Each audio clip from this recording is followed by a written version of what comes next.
Hi everyone, I'm Alex. I'm a filmmaker based in the city of Chester. I've been working in and around film for 20 years. Most of that time in post-production, but increasingly now behind the camera. And this film is one of the reasons why. This film was just screened at the Manchester Film Festival, and bringing it back feels like the right moment to talk about something I rarely get to discuss: the visual language behind it. Because every frame of this film was a deliberate choice. This film is called The Horned Woman of Saughall. A horned woman, alone in a church at night, confronts centuries of shame and judgment, and it's inspired by true events. When I sat down to build the look of the film, I went back to two very specific worlds: Italian Giallo cinema and Universal horror, that lurid, hyper-stylized horror tradition from the 60s and 70s. Think Dario Argento and Mario Bava. Films that use light not to reflect reality, but to reflect feeling. Deep shadows, blinding whites, light that doesn't behave the way light should, because the story doesn't behave the way the story should. The second world was the classic black and white monster movies, specifically Universal horror. The idea that a creature, something feared, something almost otherworldly, could also be the most human thing on screen. That the monster is never really the monster, that tension lives at the heart of the film. So before you watch, look at the light, look at where the shadows fall, look at what the frame chooses to show you and what it doesn't. This is The Horned Woman of Saughall.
Some will tell you I'm a monster, a creature by the devil's design, marked by him whose horns grow upon my head. To them 'tis a punishment, a sign of wickedness from God the Father, something beyond human understanding. Born in Saughall, I helped my mother morning, noon, and night, and I repented at church every Sunday. For 28 years, my head was as smooth as yours. My life as plain and good as anyone could wish.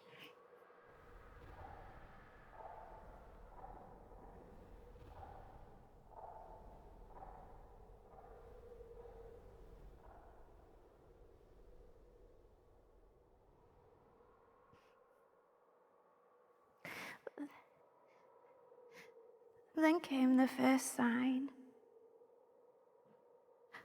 A small lump, barely worth a thought. And I, foolish as I was, thought it would pass. But it didn't. It grew. And as it grew, so too did the whispers. At first they asked me kindly. They said, "Mary, are you well?" Then they said, "Mary, might you cover your head, just for modesty's sake?"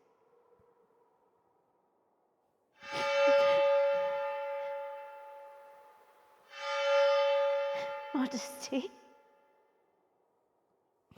And then came the harsh words, the accusing words, branding me a witch, a hag, for this, for what my body had done without my asking. Do they think that I chose this? Do they think that I made a pact with the devil himself, all for the sake of what? For hearts!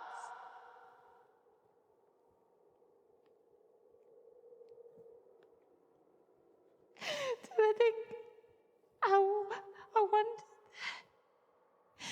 no stairs, children pointing at me in the street, mothers just pulling them away as if I might reach out and take them?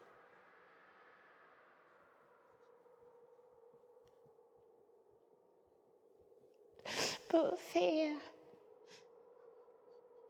oh, fear is a powerful thing.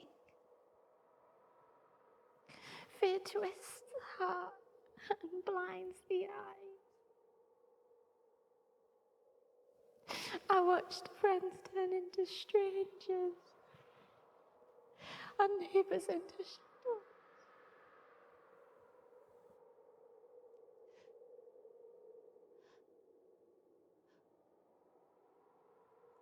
Father William came. Mary, he said,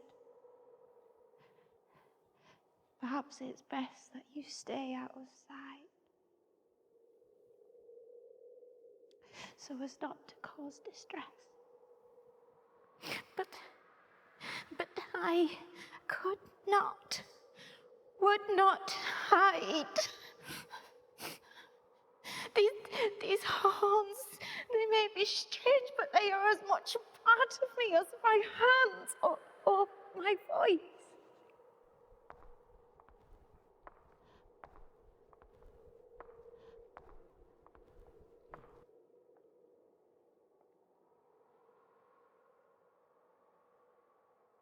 They took me to London. They showed me to strangers, exhibited me like I was some kind of wild animal.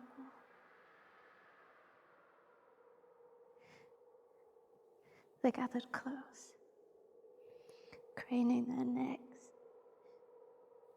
whispering of miracles.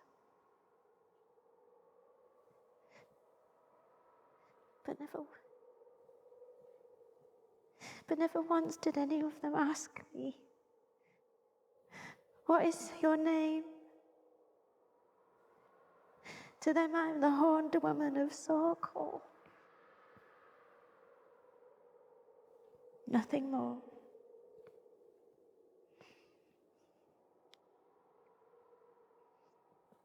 They painted my portrait.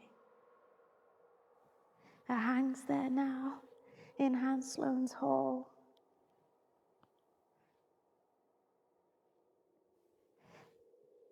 And perhaps they're right. Perhaps I am a wonder.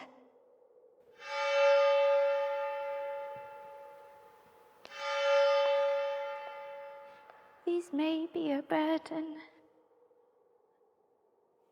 but they are a part of me. I cast them off, and they grow back. I cannot hate them. They are a part of me. My mark upon the world. My story. And though they call me monster, I have lived. And I have borne their shame, their scorn, their fear. And I am still here.